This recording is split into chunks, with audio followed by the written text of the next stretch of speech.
Hello friends, welcome to Balaji computers. ఈ రోజులో అందరు ల్యాప్టాప్స్ సిస్టమ్స్ అనేది అందరూ యూజ్ చేస్తారు. ఓన్లీ యూజ్ చేయడం కాదు, సిస్టమ్ మనం యూజ్ చేసేది సేఫా లేదా అనేది చూసుకోవడం కూడా చాలా అవసరం. సో నేను ఈ రోజు ఏం చెప్తానంటే, మీరు ఏదైనా ల్యాప్టాప్ అయిన సిస్టమ్ యూజ్ చేస్తే కంపల్సరీ దాంట్లో యాంటీవైరస్ ఉండాల్సిన అవసరం ఉంది. సో ఈ రోజు నేను మీకు యాంటీవైరస్ గురించి చెప్తాను, చూడండి. ఇది నా దగ్గర ఉంది, క్వికిల్ యాంటీవైరస్. దీని గురించి మీకు చెప్తాను. సో క్వికిల్ మీరు యూజ్ చేస్తే ఏంటి మీది ప్రాఫిటబుల్ అనేది కూడా మీకు చెప్తాను. మీరు ఆల్రెడీ మీకు చాలా బ్రౌజింగ్స్ చేస్తారు, మీరు పేమెంట్స్ అనేది మీరు ట్రాన్సాక్షన్స్ చేస్తారు, అవన్నీ సేఫ్ గా ఉండాలి, మన ప్రైవసీ సేఫ్ గా ఉండాలి అనుకుంటే క్వికిల్ కంపల్సరీ యూజ్ చేయాలి. చూడండి, క్వికిల్ లో బ్యాక్ సైడ్ ఆల్రెడీ ఆప్షన్స్ అనేది కూడా ఇచ్చారు. సో నేను మీకు చెప్పేది ఏంటంటే, మనం బ్యాంక్ కి ఏదైతే బ్యాంకింగ్ చేస్తామో సేఫ్ బ్యాంకింగ్ ఉండాలంటే క్వికిల్ యూజ్ చేస్తే అనేది మనకు సేఫ్ బ్యాంకింగ్ అనేది అవుతుంది. అంటే మనం అమెజాన్ నుంచి కానివ్వండి, ఫ్లిప్కార్ట్ నుంచి పేమెంట్స్ అవన్నీ చేస్తాం.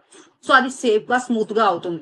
అది కాకుండా డేటా బ్యాకప్, మీది టాలీ యూజ్ చేయండి, ఏదైనా సాఫ్ట్వేర్ యూజ్ చేయండి, మీది ఏదైనా డేటా ఉంది అనుకుంటే, మీది ఏదైనా కంప్లైంట్ వస్తే క్వికిల్ అనేది ఆటోమేటిక్ బ్యాకప్ తీసుకుంటుంది. కాబట్టి డేటా సేఫ్, మీది ఎక్కడే పోదు. సో డేటా మీద అనేది సేఫ్ గా బ్యాకప్ తీసుకుంటుంది.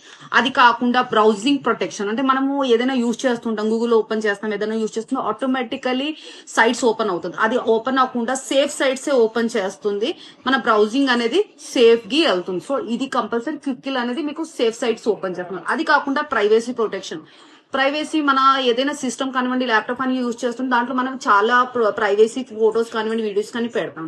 సో అది ఎవరు హ్యాక్ చేయకుండా అది ఉంచుతుంది. అది కాకుండా ఇది టోటలీ ప్రొటెక్షన్ మనది ఏఐ టెక్నాలజీ అనేది, దాని వల్ల మనకి సేఫ్ అవుతుంది. సో మీరు క్వికిల్ అనేది యూజ్ చేయండి, సేఫ్ గా ఉండండి. Thank you so much.